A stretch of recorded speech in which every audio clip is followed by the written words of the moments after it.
Hey, physiology peeps. We're continuing on with lecture 3 on cardiovascular physiology. And today we're going to be talking about, high blood pressure. Let's start there. It's a good place to start.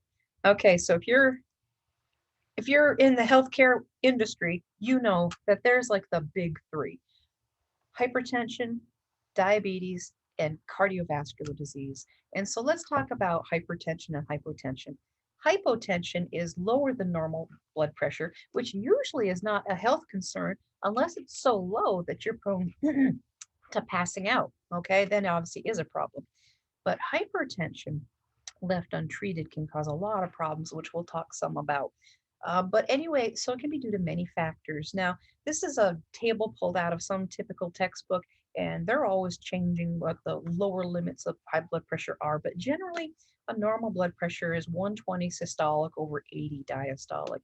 Now, they have the kind of like shades of gray: pre-hypertension, stage 1, stage 2 hypertension. But basically, if you're resting blood pressure, you haven't been active, you've just been sitting still for a while, and it's like 160 over 100, that's pretty high and probably needs some intervention. Now let's talk about types of high blood pressure. So, two types of hypertension. One is when they don't know what the reason for the high blood pressure is, and that's called primary hypertension or idiopathic. Idiopathic means they just have no idea what's causing it. All right. Now, anyone can come in, and if it's the first time they've been told they have high blood pressure and you ask them, is there any particular thing that's changed, diet, exercise, do you have a family history? And they say, no, no, nothing's changed. I have no family history. So, yeah, that's idiopathic hypertension. But after running some tests or maybe getting a better patient history, you can kind of zone in on what the causes of that hypertension is, and then it becomes secondary hypertension. Okay, so here's a short list. This is not a complete list, but anytime you're retaining water or you have high blood volume, that can make your blood pressure rise. We talked about that in lecture 3. Now, that could be, I don't know, maybe you're retaining too much salt because you have too much salt in your diet. And when you have too much salt in your diet, you could be retaining water. And so that could be a dietary reason or lifestyle. The disease condition that could lead to this is excess ADH secretion. So with too much ADH, you're going to retain too much water, and that makes your blood volume and blood pressure go up. One we talked about in the previous lecture was Conn syndrome, where you have too much aldosterone. Remember, aldosterone has the A and an L and an S and a T, which you rearrange it, spells salt. So with aldosterone and with too much aldosterone, you retain too much salt, which makes you retain too much water. And the same problem becomes hypertension. Okay, now those are disease processes. The next one, stress, is not a disease process, but it is a lifestyle. Some people are more prone to stress than others, and they can get so stressful that their heart rate is high all the time and their blood pressure is high all the time. Now, for someone like this, where it seems to be there's no disease process going on, they probably need more counseling, maybe some psychological assistance on what are the stressors in their life that are causing them to be stressed 24/7. So that's probably something that's not a disease process. Okay, pheochromocytoma from the endocrine chapter is where you have too much epinephrine from your adrenal medulla, the middle part of the adrenal gland. All right, so in this case, they're probably going to have to address what's going on with their adrenal gland that's causing it to pump out too much epinephrine.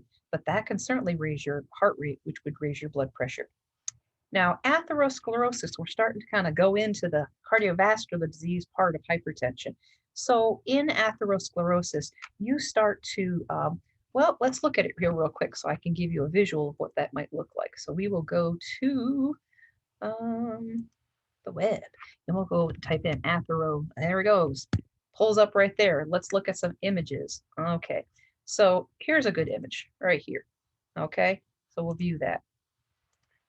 So here's what's happening. So with atherosclerosis, you are building up cholesterol deposits inside your artery. That functionally narrows the artery. Now the blood has less diameter of a tube to go through. And so it's like putting your finger on that garden hose. Now the blood's going through at a greater velocity or pressure. And this starts other disease processes. So this is how you can have high blood pressure from atherosclerosis. We'll talk about more of the damage of heart disease in a little bit here. Okay, so let's go back to renal artery disease. Well, anytime your kidneys are diseased, you're going to have a problem with blood volume and blood pressure because those are the organs that have the main control over blood volume and blood pressure. So in this particular renal disease, it's too much renin secretion, which can lead to too much angiotensin II secretion. Remember, angiotensin II can clamp down your arteries and cause blood pressure to become high. And with too much angiotensin II, you have, boom, hyperaldosteronism. Kind of a renal artery disease could lead to Kuhn syndrome, all right? Okay, now let's talk about the last one here, preeclampsia. I prefer calling it gestational hypertension because that tells you what's going on. Hypertension that happens during pregnancy. Now, what can happen with some women, and it's common, is that placental hormones can cause vasoconstriction of maternal arteries and raise mom's blood pressure.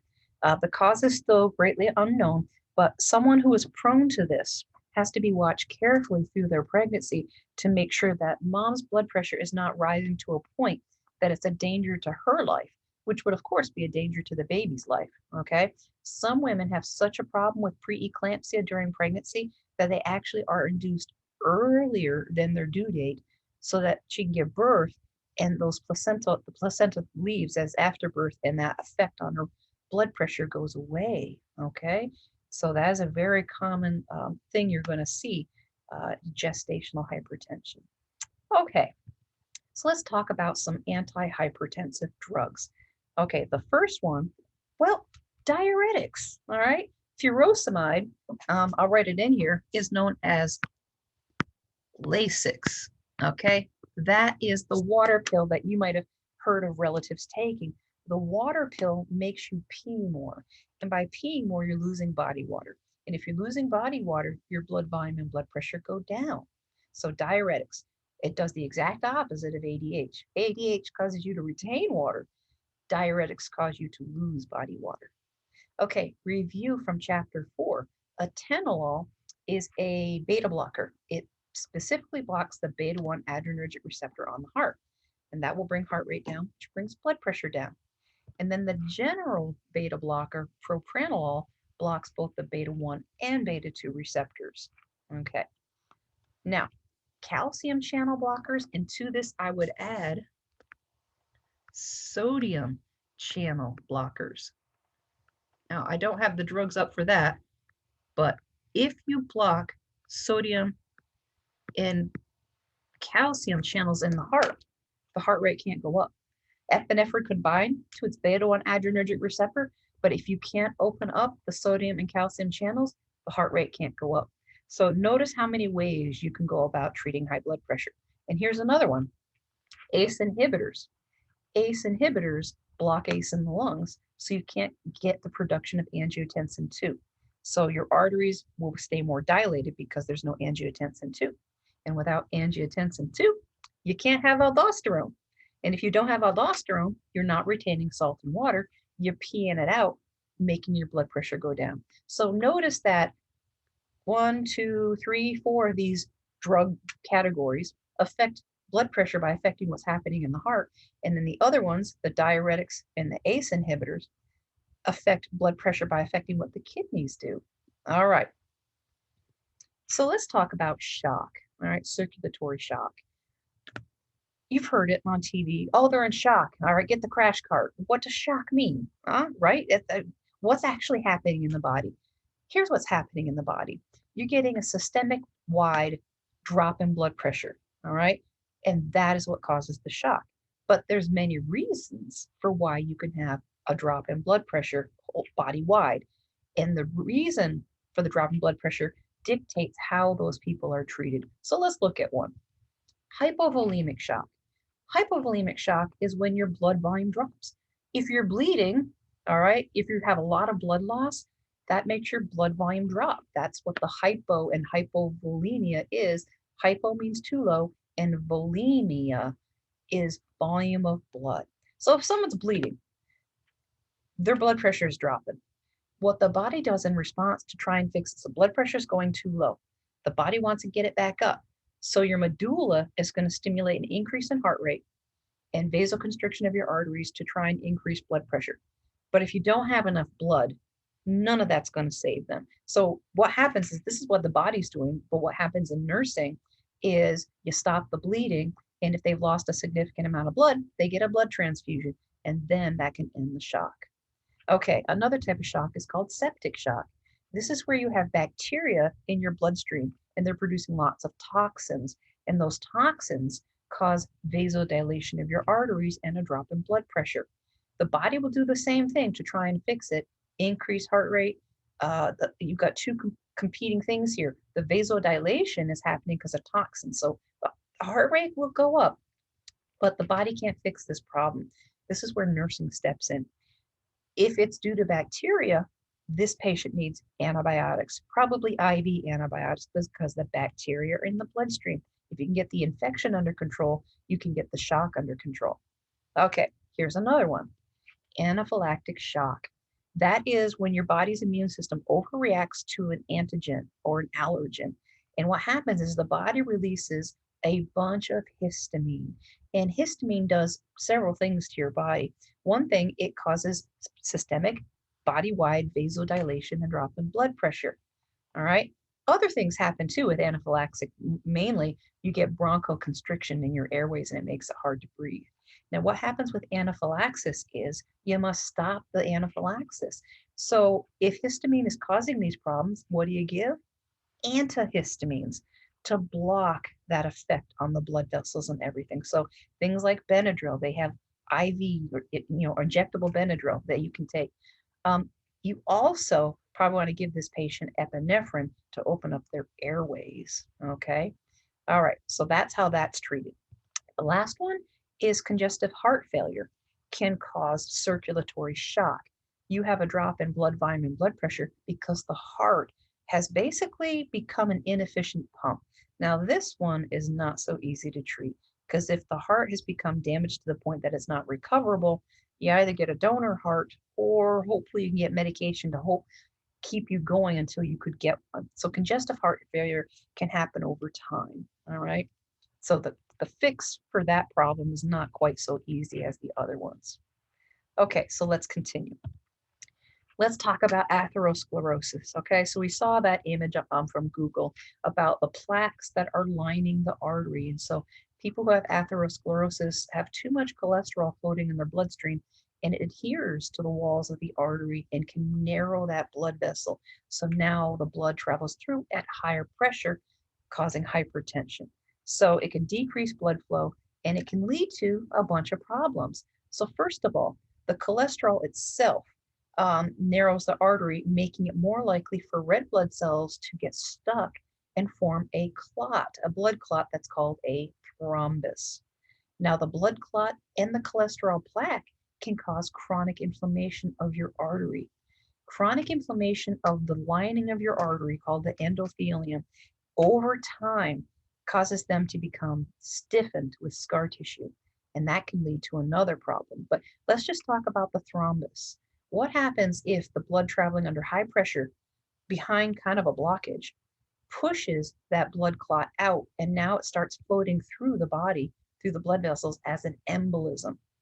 If that blood clot goes and lodges in a small artery leading to an organ, that now leads to an ischemic event. So if you have blocked blood flow because of a blood clot to the brain, that's a stroke. If you have blocked blood flow to the heart, that can lead to a heart attack, all right, myocardial infarction. All right, so we have a thrombus. We have chronic inflammation of the blood vessel. We have the risk of an embolism and then a ischemic event. You also have stiffening of the arteries from the chronic inflammation. Anything that's chronically inflamed for a long period of time is going to put down scar tissue, and that scar tissue is not going to be flexible. Arteries are supposed to flex when a bolus of blood comes through them, and if they're stiff, they can't do that. All right. Our arteriosclerosis can actually lead to an artery ballooning out and leading to possibly an aneurysm where a blood vessel stretches out and possibly ruptures. So an aneurysm is a swelling of an artery due to weakened arterial walls from chronic inflammation, from stiffening due to scar tissue. And that artery, it could be prone to rupture. So you start with one problem, cholesterol deposits, and it leads to all these other problems, okay? And blood clots and embolism are a serious risk factor for death, okay? So let's look at an embolism, all right? This is a clot that has floated free in the body. So this is going to be a YouTube video. Brush your teeth in less than after the commercial, sorry. Let's just mute that for now so we don't have to listen to the annoying skip ad. Thank you. Skip trial. It's called deep vein thrombosis, or DVT. DVT occurs in There it over is. 400,000 Americans a year. That's a lot of people. Complications occur when a clot breaks off and travels through the circulation system. So it's going up the When femoral it reaches a blood vein. vessel it cannot flow through, a blockage occurs. Yep. This is called an embolism. Up the inferior vena cava and to the 90% heart, of the time, then it to the occurs in lungs. the lung. A pulmonary embolism is a life-threatening event. It is. It is. So I'll actually tell a story. So I'll go back to me here for a second while we're looking at this. So I knew someone who died of a pulmonary embolism. I'll stop the share for just a moment, but this is a real thing and a real risk factor. So when I was in graduate school, the chair of the department, every summer he would take his family and go up to Maine. I think they had a cabin in Maine. And so he didn't know that he had a thrombus someplace in his body. He had no idea, no outward symptoms. He might have been a deep vein thrombosis for all we know. And what happened is he got in a car and drove from Florida to Maine. And so he was in the car stationary for a long time. And then when he got out of the car, he threw that clot and it went and lodged in his lungs and he died. He died too quickly for an ambulance to come and save him. So when after that long period of immobility, when he suddenly got up and moved around, the clot dislodged and it went through the heart into the lungs and he had a pulmonary embolism and he died. So this does happen and it is a real risk factor. It's a very dangerous thing. So I'm going to go back to sharing the screen here, go back to our PowerPoint. Okay, so this next video is going to be kind of graphic. So if you can't handle it, you might want to just skip through this part of the video. But here is a pulmonary, well, not a pulmonary, it's an embolism in the heart that they remove surgically. And I think it's pretty cool, actually. Okay, here we go. In place, we are on full cardiopulmonary bypass support. The next step is to apply the aortic cross clamp and achieve cardiac arrest. So what they're doing is, if you got to work surgery inside of a heart, you can't have that thing moving on you constantly. So they stopped the heart and got the person on bypass so they can go in and work without a moving muscle around them. Here, we're performing the pulmonary arteriotomy with a knife and then scissors. You can already get a glimpse of the thrombus inside the main pulmonary artery. As it branches, you can see a grasper is used to remove the thrombus. Holy This crap. is a very large saddle embolus that originated likely from the patient's femoral and iliac vein. She had a fracture of her right lower extremity, was in a cast, and this was likely source from the right leg. You can see the embolus is removed. Now they're going to do a retrograde flush. Fogarty catheter is used to clear any further clots, which none are found. Then at this point in time, we take the clamp off of the right superior pulmonary vein cannula. This allows us to perform retrograde pulmonary perfusion. It goes from the pulmonary veins back through the lungs and out the pulmonary artery, as you can see here. Small emboli and air are cleared, you can see in this portion of the video. Once we're satisfied that the pulmonary arteries have been cleared of debris, and we ventilate as well during this process. Once we're satisfied with that, we'll stop the retrograde pulmonary vein perfusion.